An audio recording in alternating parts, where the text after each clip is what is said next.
네, 인공지능으로 공시 진단해보는 시간입니다. 타키온 대표 조우진 박사와 함께합니다. 안녕하세요. 예, 안녕하세요. 네, 먼저 KCC 글라스에 대해서 알아볼 텐데요. 최근에 지난달에 이 흡수 합병 공시와 관련해서 내용도 좀 와봤었고 이번에는 베어링 자산운용의 지분이 확대된 부분이 잡혔습니다. 예, 그 베어링 자산운용에 대해서 잠깐 말씀을 드리면 이제 다국적 이제 금융기관이고요. 그리고 유서 깊은 금융기관입니다. 1760년대에 이제 설립을 했고, 그리고 이제 주요한 어떤 이벤트를 하나 말씀을 드리면, 여기 1803년에 미국과 프랑스가 루이지애나 주를 이제 매입하는 과정에서도 그때 돈을 이제 주고받아야 되기 때문에 그때 이 베어링 자산운용이 이제 개입을 해서 자문 역할을 합니다. 그러니까 우리로 치면 대단한 역사를 갖고 있는 기업이다 이렇게 볼 수가 있고요.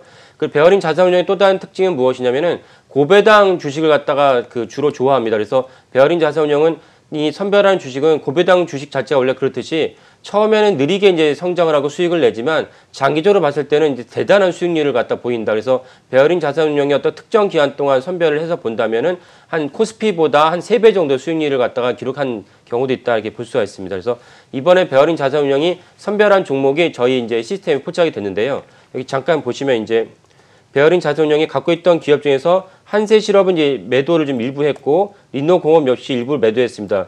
이 베어링 자산운용이 두 개의 기업을 갖고 있었다는 이유는 뜻은 결국은 이 두 기업이 고배당을 펼친다는 그런 뜻이고요.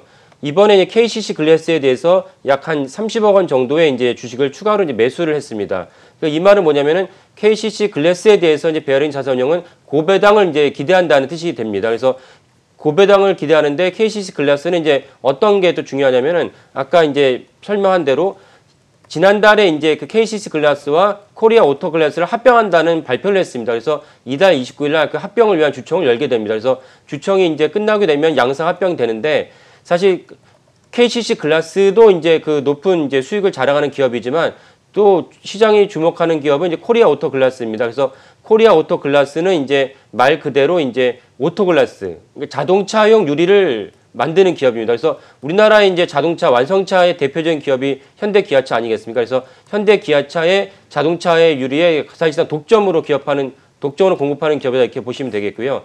이 KCC라는 그 말 자체가 이제 뭐 아시겠지만은 현대차 그룹의 그러니까 그 현대 그룹의 정주영 회장의 막내 동생인 오너로 있는 기업입니다. 그래서 이 기업이 이제 관여하는 이제 그 기업이 자동차 납품 기업이 이제 코리아 오토 글래스이고요. 그래서 양사와 그러니까 코리아 오토 글래스와 현대 기아차가 밀접한 관계가 있기 때문에 이제 독점 판매하고 있다라고 볼 수도 있고 또 하나는 코리아 오토 글래스가 그만큼 경쟁력이 있다. 왜냐하면 현대 기아차가 국내에 있는 내수만 갖고는 영업을 할 수 없지 않습니까? 그래서 외국에서도 이제 그 영업을 해야 되는데 자동차용 유리라는 게 단순한 그 유리에서 끝나지 않고 강도가 강해야 되고 두 번째는 요즘에 이제 헤드업 디스플레이라고 해서 운전자가 이제 고급 차량에는 이제 운전자가 내비게이션을 이제 이쪽에 패널에 놓지 않고 그 시선을 갖다가 놓지 않게 해서 전면의 시야에 그 내비게이션을 설치하지 않습니까? 설치하는데 이거를 위한 유리도 별도의 기능이 있어야 된다. 그래서 이런 용도로 이제 그 특수 기능이 포함된 유리를 갖다가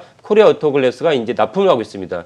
이런 이유로 이제 코리아 오토 글래스가 사실은 이제 그 다음 페이지를 먼저 보시면은 상당한 영업이익률을 보이고 있습니다. 그래서 현대차 영업이익률은 이제 한 뭐 3%, 2% 미만인데 코리아 오토글래스 영업이익률은 매우 높습니다. 그래서 이 오토글래스 영업이 높은 이유가 아까 말씀드린 두 가지 이유 때문에 양사의 친인척 간의 밀접한 관계와 또한 코리아 오토글래스가 자체가 가진 경쟁력 때문에 이렇게 높은 영업이익률을 자랑하고 있습니다.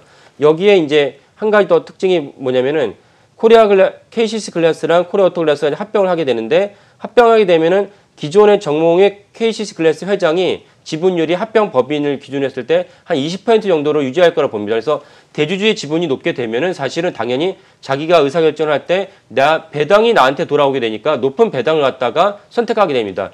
그 전에도 코리아 오토 글래스는 어제 종가 기준으로 봤을 때 6.1%는 높은 배당률을 자랑했습니다. 근데 이번에 같이 합병을 하게 되고 그리고 베어링 자산운용이 고배당을 갖다 원하는 자산운용사이기 때문에 앞으로 이 고배당 정책을 갖다가 향후 실시하게 될 거라고 여겨집니다.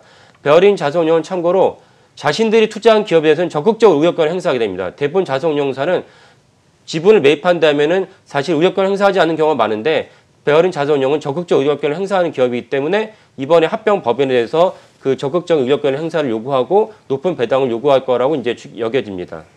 네, KCC 글라스 고배당주를 중점으로 투자하는 베어링 자산운용이 지분을 늘렸다는 점, 또 합병하기로 한 기업 자체의 영업이익률도 견조하다는 점 함께 짚어주셨습니다.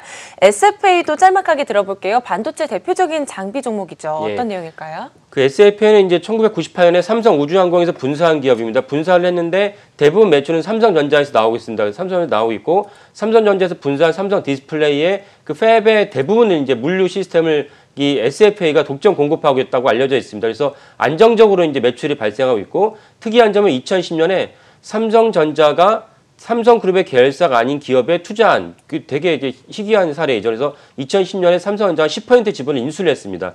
인수를 했는데 특이한 점은 그 자체만으로 특이한 거죠. 그 삼성전자가 다른 기업의 지분을 인수했다는 자체만으로도.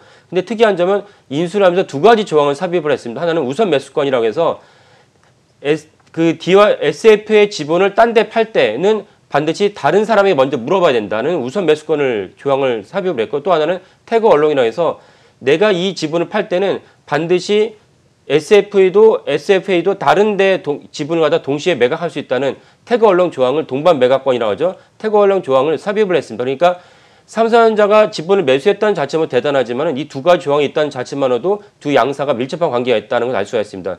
이번에 사실은 제가 공시를 들고 나온 이유는 어떤 이유냐면은 DY홀딩스 SF의 대주주인데 DY홀딩스가 차입을 갖다 660원 차입을 했습니다. 차입을 했다는 이유는 주가가 일정 이상 떨어지면 주식을 담보로 차입을 했습니다. 주가가 일정 이상 떨어지면은 반대 매매가 일어납니다. 삼성전자랑 이렇게 밀접한 관계에 있는 기업이 반대 매매가 일어날 수 있는데도 불구하고 차입을 했다는 이유는 뭐냐면은 결국은 일정 이상 주가를 떨어지지 않도록 주가를 관리하겠다는 것을 시장에 내비친 것입니다. 이런 관점에서 SF의 주식을 갖다 투자하시면 좋겠습니다.